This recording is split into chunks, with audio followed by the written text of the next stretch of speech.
नमस्ते विद्यार्थियों। आज मैं आप लोग को अपठित गद्यांश से अवगत कराऊंगी कि अपठित गद्यांश क्या होता है। अपठित गद्यांश का अर्थ होता है जो पहले कभी हमने नहीं पढ़ा हो। तो चलो विद्यार्थियों, हम देखते हैं अपठित गद्यांश।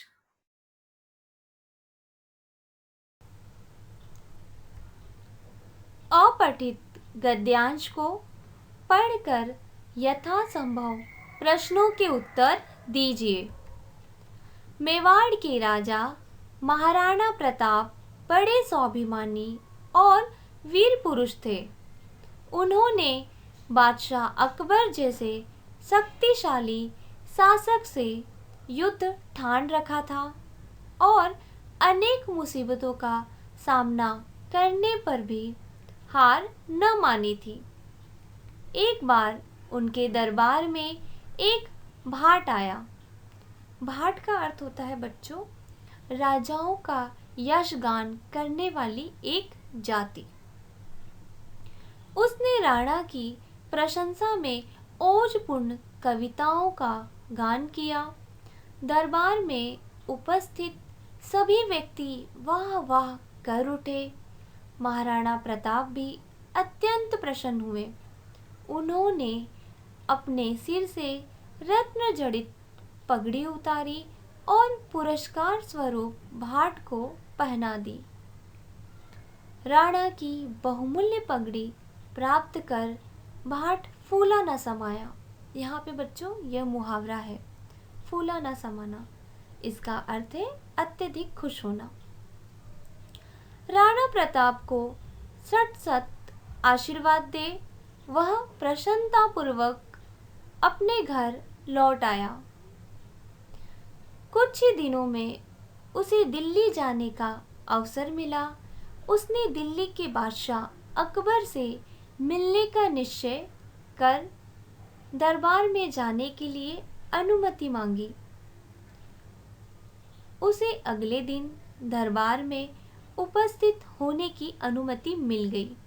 भाट ने सुंदर सुंदर वस्त्र पहने, सिर पर राणा प्रताप द्वारा दी गई पगड़ी पहनी और दरबार में जा पहुंचा।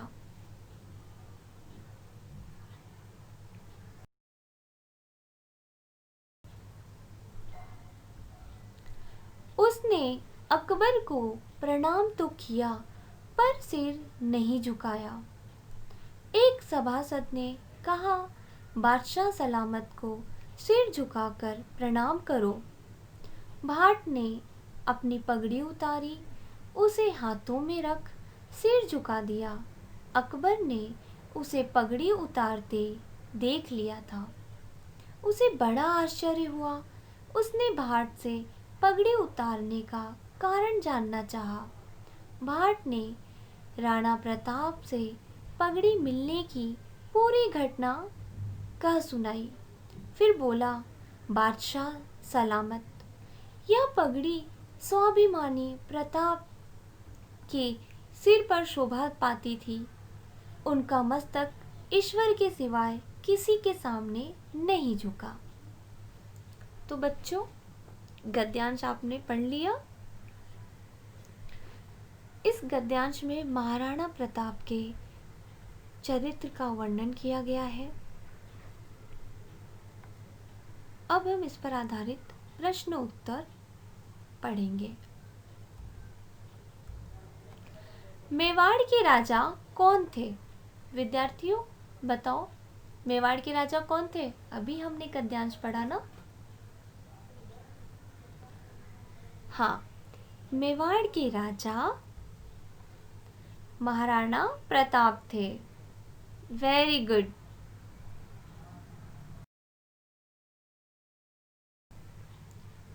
प्रश्न दूसरा है, महाराणा प्रताप ने किसके साथ युद्ध ठान रखा था? हमने पढ़ा था ना गद्यांश में, किसके साथ युद्ध ठान रखा था? बच्चों बताओ। महाराणा प्रताप ने बादशाह अकबर के साथ युद्ध ठान रखा था। Very good. प्रश्न तीसरा है, किसने राजा की प्रशंसा में ओजपूर्ण कविताओं का गान किया? बताओ बच्चों, किसने कविताओं का गान किया था महाराणा प्रताप के दरबार में? भाट ने राजा की प्रशंसा में ओजपूर्ण कविताओं का गान किया। प्रश्न चौथा है, महाराणा प्रताप ने भाट को पुरस्कार स्वरूप क्या दिया? क्या दिया था, याद है बच्चों?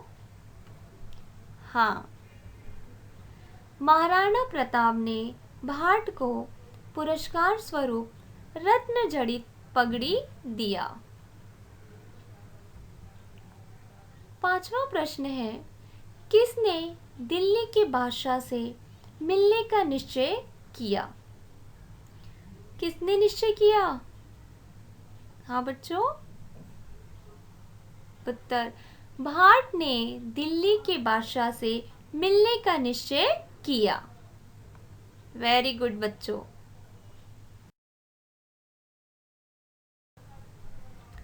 प्रश्न छठवां है, किसने कहा बादशाह सलामत को सिर झुकाकर प्रणाम करो? किसने कहा यह भाट को? उत्तर, एक सभासद ने कहा। Very good. सातवां प्रश्न है, फूला ना समाना, इस मुहावरे का अर्थ क्या होता है? विद्यार्थियों, गद्यांश पढ़ते वक्त मैंने इसका अर्थ आप लोग को बताया था। हाँ, फूला न समाया, इस मुहावरे का अर्थ है बहुत प्रसन्न होना। आठवां प्रश्न है, किसने भाट को पगड़ी उतारते देख लिया था? किसने भाट को पगड़ी उतारते देख लिया था? उत्तर है, अकबर ने भाट को पगड़ी उतारते देख लिया था। गुड। नौवां प्रश्न है, किसका मस्तक ईश्वर के सिवाय किसी के सामने नहीं झुकता? उत्तर है, महाराणा प्रताप का मस्तक ईश्वर के सिवाय किसी के सामने नहीं झुकता। अब बच्चों 10वां प्रश्न हम देखते हैं, गद्यांश का उपयुक्त शीर्षक क्या होगा? उपयुक्त शीर्षक का अर्थ होता है बच्चों कि इसे हम क्या नाम दे सकते हैं। जो ये पूरी कहानी पढ़ने के बाद, पूरा गद्यांश पढ़ने के बाद एक नाम देना है, तो हम एक सही नाम क्या दे सकते हैं, बताओ?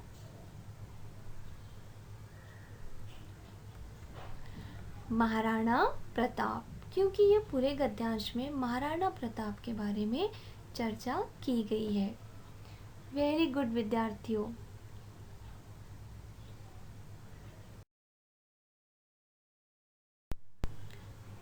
विद्यार्थियों, अपठित गद्यांश हेतु कुछ विशेष बातें ध्यान देने योग्य हैं। यथासंभव अपने शब्दों में ही उत्तर लिखने का प्रयास कीजिए। आपको जो उत्तर है अपने ही शब्दों में लिखने की कोशिश करनी चाहिए। उत्तर अधिक लंबे न हो और गद्यांश पर आधारित हो, और अपठित गद्यांश में जो उत्तर होते हैं वो लंबे नहीं होते, और जो भी उत्तर लिखे वह गद्यांश पर आधारित ही होने चाहिए।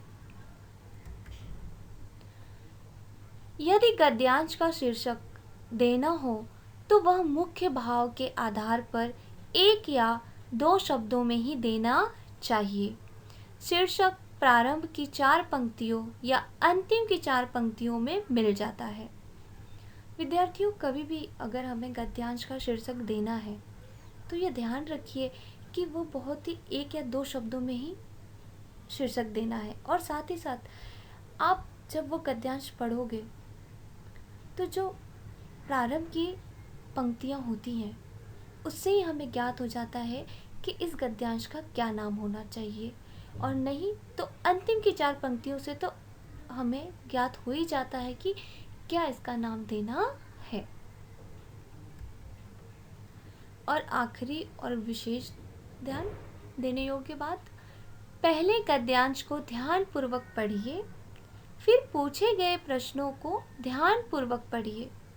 उसके बाद गद्यांश को ध्यानपूर्वक पढ़ते हुए पूछे गए प्रश्नों के उत्तरों को पेंसिल से रेखांकित कीजिए।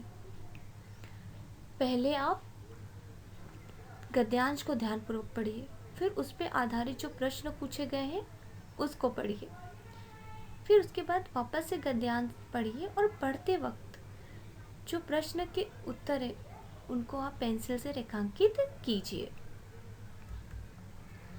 अंत में रेखांकित उत्तरों को स्पष्ट व सटीक शब्दों में लिखिए और आखिरी में जब आप उसके उत्तर लिखें प्रश्नों के तो उन्हें बहुत ही स्पष्ट रूप से लिखिए और बहुत ही कम शब्दों में लेकिन सही उत्तर आप दीजिए।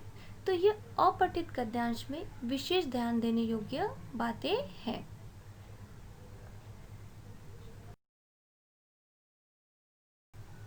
आशा करती हूँ कि आप सभी को अपठित गद्यांश समझ में आया होगा।